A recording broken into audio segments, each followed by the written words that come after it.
Bismillahirrahmanirrahim. Assalamualaikum warahmatullahi wabarakatuh. Ketemu lagi dengan kami di Persakmi Jawa Tengah dalam program Dikemas, diskusi kesehatan masyarakat. Kita ngambil sampel. Dari sekian itu berapa yang sudah tes? Nek diterangin ngono tok ya wis kuwi. Orang yang tidak terlibat soal itu gitu.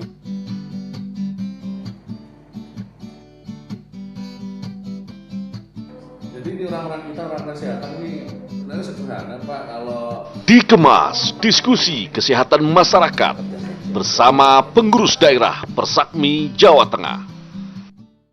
Di momen Idul Fitri ini, terutama di Indonesia, mempunyai kultur yang namanya ada istilahnya bersilaturahmi atau yang sering kita sebut dengan namanya mudik atau pulang kampung. Assalamualaikum Pak Sadono. Waalaikumsalam warahmatullahi wabarakatuh. Gimana kabar Pak? Alhamdulillah Sehat? baik, sehat. Alhamdulillah, puasa lancar Pak ya? Alhamdulillah lancar. Alhamdulillah. Nah, baik, begini Pak Sadono. Jadi tadi sudah di awal saya mencoba menyampaikan ke penonton bahwasanya ini momen sudah kurang lebih tidak ada 2 minggu lagi, insya Allah kita masuki di bulan Syawal atau Idul Fitri, momen Idul Fitri. Nah, kita di tradisinya ada istilah, ada yang mengatakan mudik, ada yang mengatakan pulang kampung, atau bahkan ya mungkin ya yang penting bersilaturahmi. Nah, sebetulnya yang ingin kita ketahui pertama, mudik dengan pulang kampung itu sebetulnya beda nggak sih Pak? Atau jangan-jangan kita hanya sebatas beda kata saja sehingga aku nggak mudik kok, aku cuma pulang kampung. Aku pulang kampung tapi nggak mudik, atau bagaimana sebetulnya Pak? Monggo. Iya, memang unik ya di Indonesia itu. Ya. Ada budaya yang namanya mudik itu tadi yang disampaikan di awal. Jadi memang begini, kita sebagai satu bangsa yang mengenal mudik ini sangat-sangat mungkin dicermati, dilihat dari negara asing itu luar biasa. Iya, betul. Karena ini budaya yang ada di Indonesia dan memang di Jawa khususnya kental sekali. Sangat kental. Istilah mudik ini. Nah, di awal memang kalau kita lihat ada pro kontra tentang mudik ini, ada yang mengistilahkan mudik pulang kampung, lagi sing di gagas yang dipakai yang mana? Nah, itu dia, Pak. Ya. Kalau kita cermati lebih jauh, memang istilah mudik ini seolah-olah orang yang tinggal di suatu tempat, baik itu di kota ataupun tempat lain lah begitu, dia sudah ber-KTP di situ. Oke. Ya, tetapi kampung aslinya tidak di kota tempat dia tinggal. Kemudian dia akan melakukan perjalanan, khususnya memang di hari raya Idul Fitri ini, sehingga mereka dikatakan mudik. Nah, sedangkan yang pulang kampung ini memang dikatakan atau dipersepsikan mereka itu KTP-nya masih di kampung halamannya, tempat kelahirannya, itu. Sehingga kalau orang yang bekerja di suatu daerah, misalkan di kota-kota besar yang banyak pekerjaan katanya begitu kan, kemudian dia pulang ke kampung halamannya, ini diistilahkan pulang kampung. Tetapi sebetulnya dari sisi kesehatan, baik itu mudik, baik itu pulang kampung, ini sebetulnya kan bukan istilah itunya. Tapi yang dilihat adalah baik mudik ataupun pulang kampung ini sama-sama melakukan suatu perjalanan. Oke, betul. Ya kan? Sama-sama melakukan perjalanan, baik itu pakai kendaraan umum atau kendaraan pribadi, dan inilah yang sebetulnya ada suatu mobilisasi penduduk, baik itu sementara ataupun menetap nantinya, kita tidak tahu. Tapi yang kita lihat ini adalah adanya satu pemindahan penduduk atau migrasi, baik sementara atau tidak tadi, dengan melalui transport umum ataupun pribadi, di mana ini nanti justru akan terjadi pengumpulan, pengumpulan kumpul dengan keluarga besarnya di kampung, baik istilah mudik ataupun pulang kampung tadi.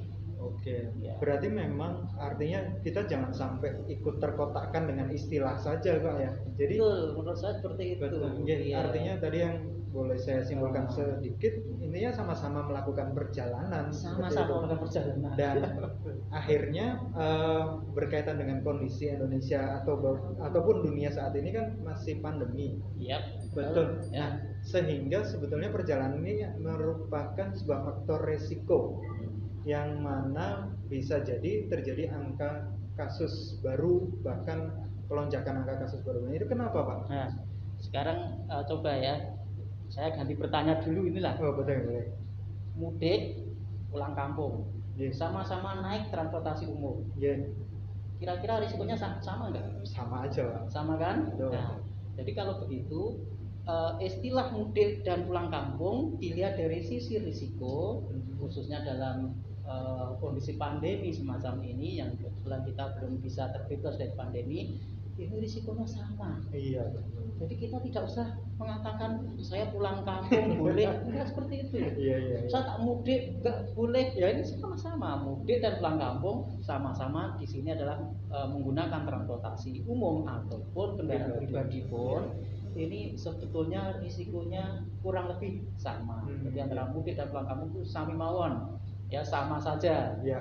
Ya. Kemudian kalau kita lihat misalkan dengan kendaraan umum ya, transportasi umum, di situ misalkan naik bus gitu. Iya. Di bus itu ada berapa sih isinya? Kurang lebih kan 40-an ya. Oh iya, untuk yang 40-an. bus ukuran Ya, besar ya. misalkan kita dengan keluarga, satu keluarga anggap aja 4 sampai 5 4 orang. sampai 5 orang. Iya. Nah, kira-kira dengan 40 penumpang yang di situ bisa menjamin nggak di situ bebas dari risiko penularan COVID? Ya tidak bisa. Bisa kan? Nah, Iya. ini bisa dikatakan risikonya tetap tinggi, walaupun sekarang ada aturan loh. Udah tahu kan aturannya? Iya. Yang mudik ataupun pulang kampung ini harus dengan surat keterangan sehat ataupun dengan apa ya, sering dikatakan ini ya, tes antigen. Iya. Ataupun ada yang mengatakan genus dan lain-lain. Iya. Nah, sehingga dengan aturan semacam itu harapannya sih memang bisa membatasi ruang gerak sebetulnya.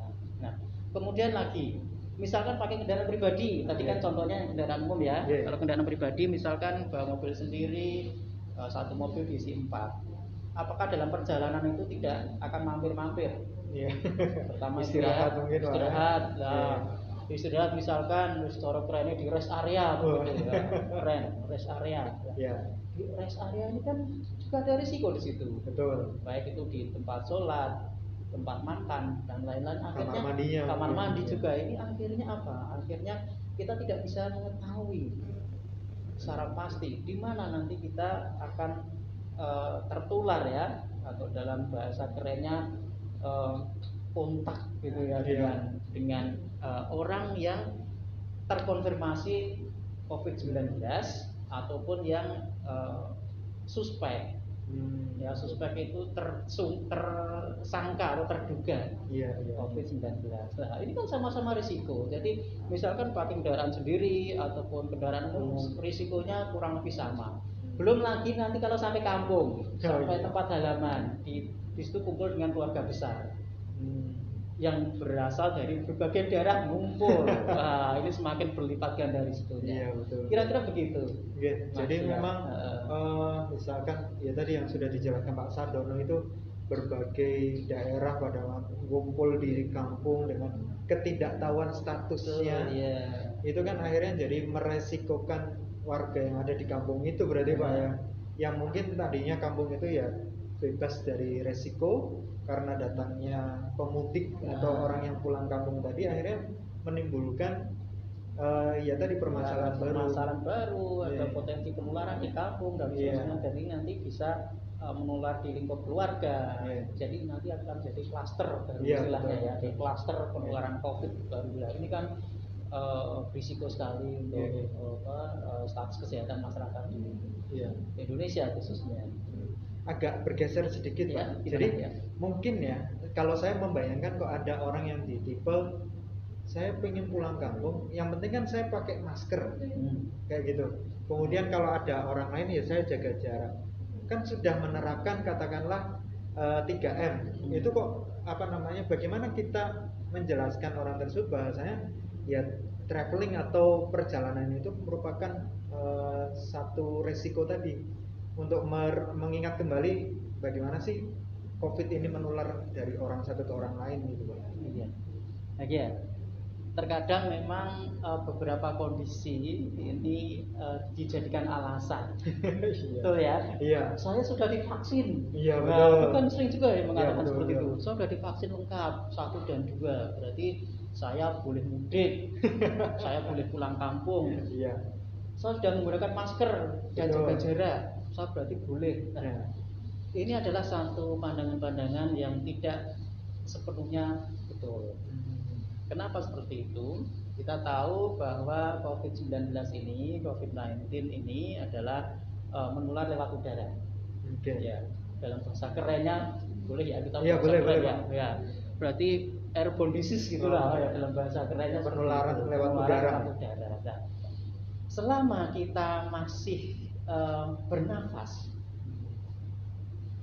ada risiko ketika udara yang kita hirup adalah terkontaminasi virus COVID-19, ya risiko seperti itu. Nah, kemudian kita berada di lingkungan yang seperti apa? Di dalam ruangan kah?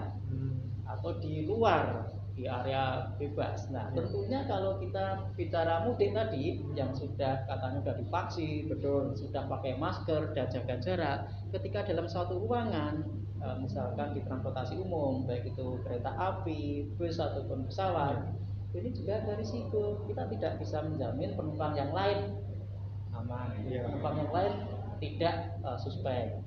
Karena barangkali seseorang tidak menampakkan gejala. Nah, ini sing medeni. Dalam bahasa Inggrisnya medeni. Ya, dalam bahasa Inggrisnya itu. Nah, ini kenapa saya katakan seperti itu? Respon virus pada tiap-tiap orang itu beda.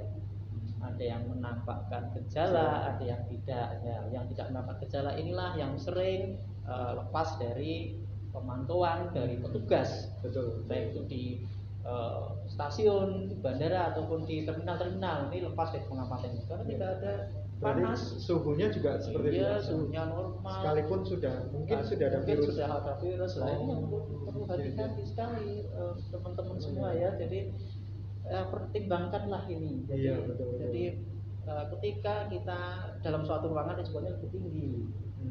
Nah, kemudian misalkan ada tetangga kita atau bahkan saudara kita ngasih kejutan, Tara saya sudah di rumah nih, maksudnya padahal dia punya asumsi kan larangannya gitu ya ngasih surprise, larangannya dari tanggal 6 Mei sampai Idul Fitri dan dia sebelum itu sudah Tara saya udah di rumah nih. Nah itu gimana Pak? Apa yang berarti itu namanya mudik delik itu delik gitu kan, artinya mencuri start ya. Betul. Start ya. Betul. Mencuri start. Nah, apa yang bisa kita lakukan ini Pak? Ini rada angel ya, rada repot.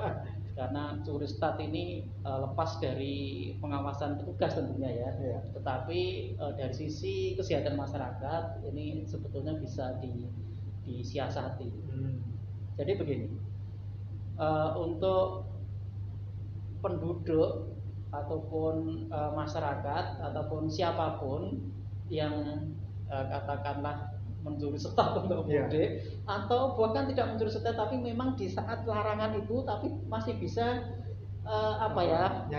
nyari celah ya, nyari celah untuk sampai ke kampung halaman. Nah ini ya tentunya dari aspek kesehatan masyarakat kita harus libatkan bagaimana pengurus-pengurus di tingkat yang paling kecil. Jadi kita tahu kan struktur di sebuah desa atau di kecamatan atau apa, ini kan ada yang terkecil yang namanya lingkup RT RW. Betul. Lingkup RT ini sebetulnya paling kecil, tapi ada yang kecil lagi lingkup keluarga. Oh iya.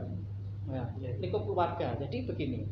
Jadi Bapak, Ibu, saudara semua, teman-teman semua ketika ada saudaranya yang mudik tidak terencana, mudik delik tadi ya, ini tolong harus waspada.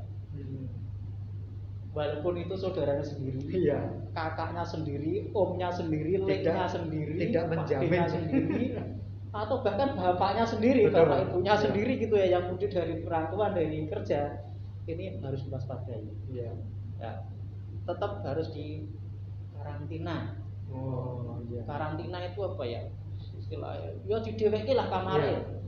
Jadi tidak boleh kontak langsung dengan anggota keluarga. Tidak bisa kontak langsung dengan anggota keluarga. Kalau perlu dilaporkan di tingkat RT.